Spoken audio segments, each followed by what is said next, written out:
చావు బ్రతుకుల మధ్య పోరాడి నర్సింగ్ విద్యార్థిని పగిడిపల్లి కారుణ్య చికిత్స పొందుతూ మృతి చెందింది. భద్రాచలం ప్రభుత్వ ఆసుపత్రిలో అత్యవసర విభాగంలో చికిత్స పొందుతూ కారుణ్య మృతి చెందింది. భద్రాచలంలోని మారుతి నర్సింగ్ కళాశాలలో మొదటి సంవత్సరం నర్సింగ్ విద్యాభ్యాసిస్తున్న కారుణ్య ఈ రోజు తెల్లవారుజామున హాస్టల్ ప్రాంగణంలో అపస్మారక స్థితిలో అనుమానంగా పడి ఉండటంతో కళాశాల యాజమాన్యం ప్రభుత్వ ఆసుపత్రిలో చేర్పించారు. విద్యార్థిని కారుణ్యకు పలు చోట్ల గాయాలు ఉన్నట్లు కుటుంబ సభ్యులు తెలుపుతున్నారు.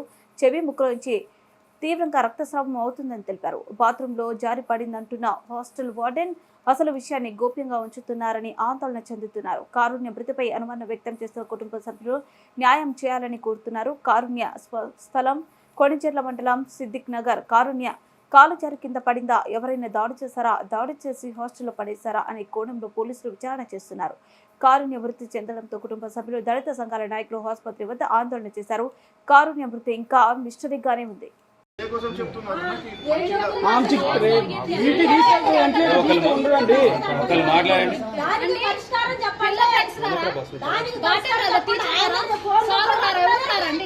పిల్ల కొద్దిగా దెబ్బ తగిలితే చేతికైనా కాలు అంత దెబ్బ పిల్లలు బాగా కొట్టి వదిలేశారు. పిల్లని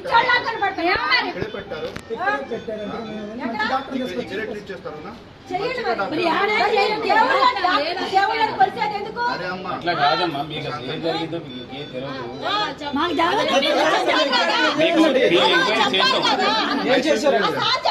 అదర్ పేషెంట్ ఉన్నారు, ఆయుష్ క్లియర్ చేయండి. అదర్ పేషెంట్ ఉన్నారు బయట మాట్లాడండి.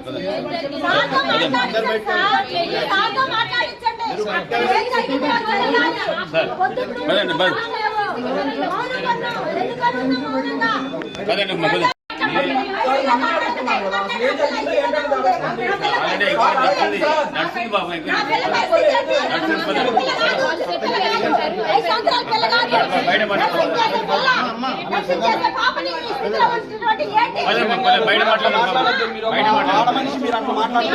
మీరు సపోర్ట్ చేయాలి. మీరు అలా మాట్లాడద్దు, మీరు ఆడకూడదు.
అమ్మ ఇక్కడ నుంచి షిఫ్ట్ చేసి హైదరాబాద్లో ట్రీట్మెంట్ చేస్తే బాగుంటుందని చెప్తున్నాను.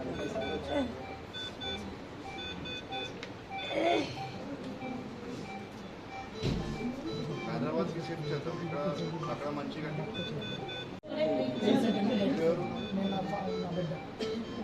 రెస్పాన్సిబిలిటీ ఉందన్నా పేషెంట్కి కండిషన్కి. అరే ఇక్కడ ట్రీట్మెంట్ ఇది మంచిగా ట్రీట్మెంట్ కోసం బయటగా పంపిస్తాం. వెంటిలేటర్ మీద తీస్తే బతకదండి, వెంటిలేటర్ తీస్తే బతకదండి. అసలు జరిగింది ఏంటంటే అడగండి అండి. జరిగింది మీరు వచ్చారు కదా. నా పిల్లకి ఏం జరిగినా మీరు బతకరు. నేను పువ్వు అడుక్కోవాలి లేటికి నేను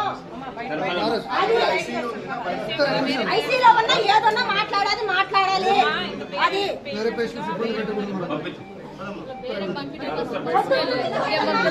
ఆ పిల్ల నా పరిస్థితిలో ఉంచారు. ఇప్పుడు వచ్చారు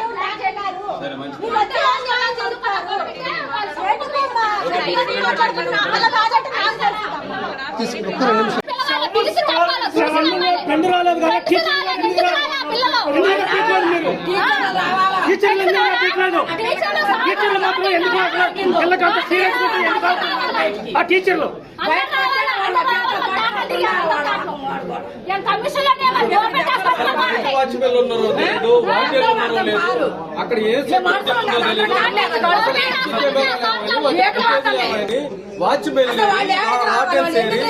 అక్కడ ఏం జరుగుతుంది అసలు? అక్కడ హాస్టల్లో సరైన హాస్టల్ ప్రాంగణం మొత్తానికి సరైన గోడ లేదు, ఎవడొస్తుందో ఎవడెళ్తుందో కూడా తెలియని పరిస్థితి. మళ్ళీ మెయిన్ రోడ్డు పక్కన ఒక జాతీయ రహదారి పక్కన ఉన్న కాలేజ్ అది, ఒక సరైన గోడ లేదు, సరైన సెక్యూరిటీ లేదు, సరైన ఇన్ఫ్రాస్ట్రక్చర్ లేదు.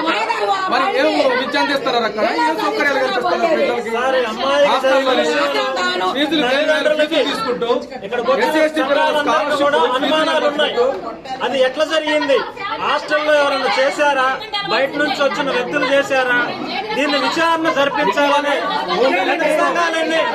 3 నెలల క్రితం ఒక అమ్మాయి ఇలాగే చనిపోయింది అనారోగ్యంతో, సరైన ఫుడ్ లేకుండా, సరైన సౌకర్యాలు కల్పించకపోవడం వల్ల.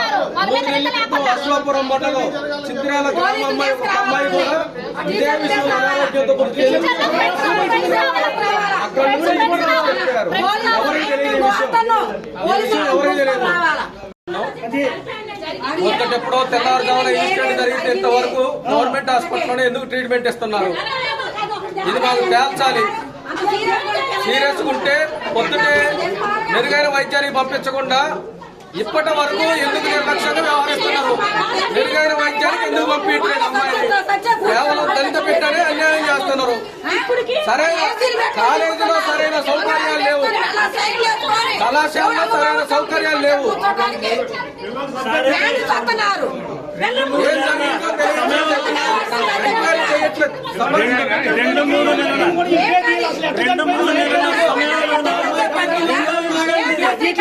ఎందుకు జరుగుతుంది?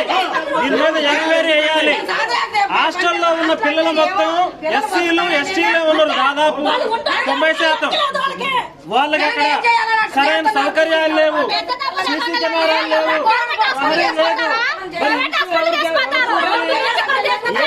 ఏం చేస్తున్నట్టు?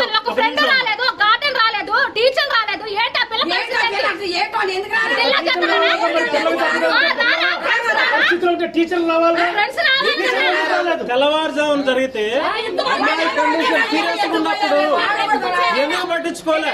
ఇప్పుడు ఇక్కడ నుంచి తరలించే ప్లాన్ చేస్తున్నారు. అదే విషయం తెల్లవారుజామున చేయొచ్చు కదా. హైదరాబాద్ బెంగళూరు తీసుకెళ్లి కాపాడే పని అప్పుడే చేస్తే బాగుండేది కదా. అసలు ప్రాణం ఉన్నదా లేదా కూడా క్లారిటీ లేదు. టీచర్లు ఆగుతారా? అసలు పెట్టాలి లేరా? రారా ఇక్కడికి? అసలు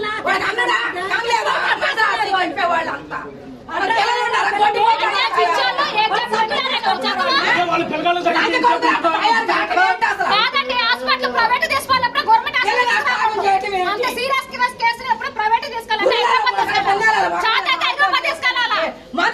హాస్టల్ ఎందుకు పెట్టారు? మంది పిల్లలు ఆగం చేసి బతకటానికి, కిడ్నీలు నాశనం కావటానికి. ఫీజు విషయంలో 100 రూపాయలు తగ్గితే వెంటనే టీసీ ఇచ్చి పంపించే పరిస్థితి. అంత డబ్బాసున్నాడు, ఇంతమంది 100 మంది 1000 మంది చదువుతుంటారు కదా. సేఫ్టీ చూడాలి పిల్లల కోసం. రక్షణ విషయంలో అసలు ఏం లేదు అక్కడ, మొత్తం దొంగతంగా ఉంది.